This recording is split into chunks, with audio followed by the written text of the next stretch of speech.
Hello viewers. आज हम सीखेंगे कैसे हम एसएपी बिजनेस वन में इन्वेंटरी ट्रांसफ़र रिक्वेस्ट का डॉक्यूमेंट ऐड करते हैं और कैसे हम इन्वेंटरी ट्रांसफ़र रिक्वेस्ट के डॉक्यूमेंट की बेस पे इन्वेंटरी ट्रांसफ़र का डॉक्यूमेंट ऐड करेंगे। तो सबसे पहले हम क्लिक करते हैं इन्वेंटरी पे, उसके बाद इन्वेंटरी ट्रांजैक्शंस पे, उसके बाद इन्वेंटरी ट्रांसफ़र रिक्वेस्ट पे। ये हमारे पास इन्वेंटरी ट्रांसफ़र रिक्वेस्ट का डॉक्यूमेंट ओपन हो गया है। तो सबसे पहले व्यूअर्स आपको ये बात ज़हन में रखनी होगी कि लेफ़्ट साइड पे जो हमारे पास बिज़नेस पार्टनर की फ़ील्ड आ रही है, ये मैंडेटरी नहीं है कि हम इसमें बिज़नेस पार्टनर की सिलेक्शन करेंगे तो ही हमारा इन्वेंटरी ट्रांसफ़र रिक्वेस्ट का डॉक्यूमेंट ऐड होगा। ये हमारे लिए ऑप्शनल है।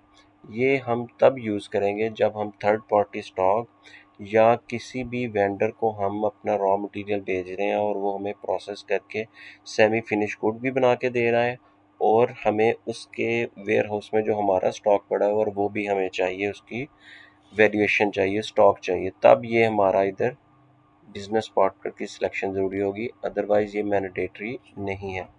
अब हम आ जाते हैं राइट साइड पे।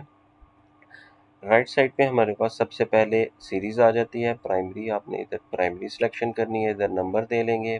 उसके बाद स्टेटस आ जाएगा हमारे पास, पोस्टिंग डेट हमारे पास सिस्टम की करंट डेट होगी। उसके बाद ड्यू डेट है हमारे पास, डॉक्यूमेंट डेट है, रेफरेंस डॉक्यूमेंट।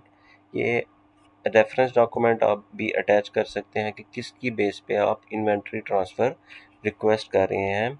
ये एसएपी का कोई भी डॉक्यूमेंट आप इधर अटैच कर सकते हैं।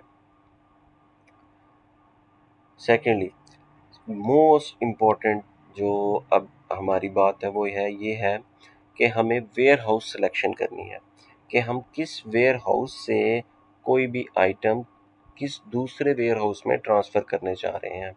तो अभी हम सिलेक्शन कर लेते हैं कि हम 01 वेयर हाउस से 02 वेयर हाउस में कोई आइटम ट्रांसफ़र करने जा रहे हैं। उसके बाद हमें सिलेक्शन करनी होती है, हम आइटम सेलेक्ट करते हैं।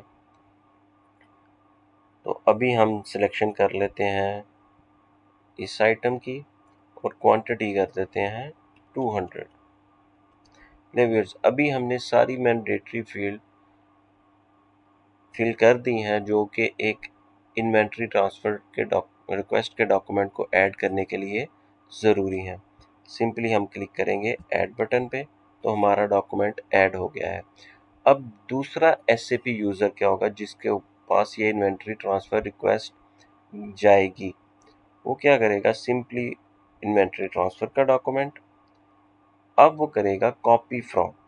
कॉपी फ्रॉम में जो हमने रिक्वेस्ट की होगी, ये देखें, अभी हमने ऐड किया था 23rd डॉक्यूमेंट नंबर था, उस पर क्लिक करेंगे तो उसके बाद हमारे पास ये विंडो ओपन हो जाएगी। अगर तो एक आइटम है, ये मल्टीपल आइटम्स हैं उसमें, तो हम उसमें कस्टमाइज़ करना चाह रहे हैं कि 5 आइटम्स हैं तो हम 2 या 3 सिलेक्शन कर लें, या आइटम्स की क्वांटिटी में कोई प्लस माइनस करना चाह रहे हैं तो हम कस्टमाइज़ पे जाएंगे, अदरवाइज़ हम ड्रॉ ऑल डाटा पे ही जाएंगे अगर हम उस डॉक्यूमेंट में कोई भी प्लस माइनस कोई भी चेंजेस नहीं करना चाह रहे। तो सिंपली ड्रॉ ऑल डाटा और फिनिश पे क्लिक करेंगे तो सारा डाटा फैच होके इन्वेंटरी ट्रांसफ़र रिक्वेस्ट वाला, वो सारा डाटा फैच होके हमारा आ जाएगा इन्वेंटरी ट्रांसफ़र पे। तो सिंपली हम क्लिक करेंगे ऐड बटन पे, तो हमारा इन्वेंटरी ट्रांसफ़र का डॉक्यूमेंट भी ऐड हो जाएगा।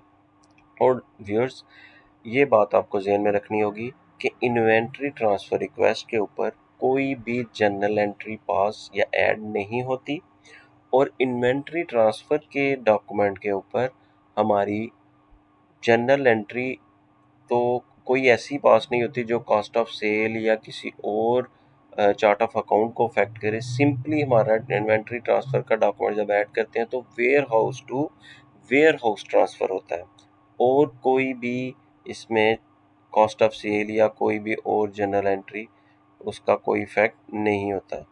उसका मैं आपको व्यू भी दिखा देता हूँ कि जर्नल एंट्री क्या पास हुई। ये डॉक्यूमेंट अभी हमने ऐड किया है, इस रिकॉर्ड को व्यू करते हैं। देखें, राइट क्लिक करके जर्नल एंट्री, तो सिंपली देखिएगा, ये देखें finish product, finished product, simply हमारा एक वेयर हाउस से दूसरे वेयर हाउस में ट्रांसफ़र हुआ है और इसमें कोई भी इफेक्ट नहीं आता। Thank you so much viewers. अगर आपको मेरी वीडियो अच्छी लगी है तो लाइक भी करें और मेरी वीडियो को शेयर भी करें। Thank you so much viewers.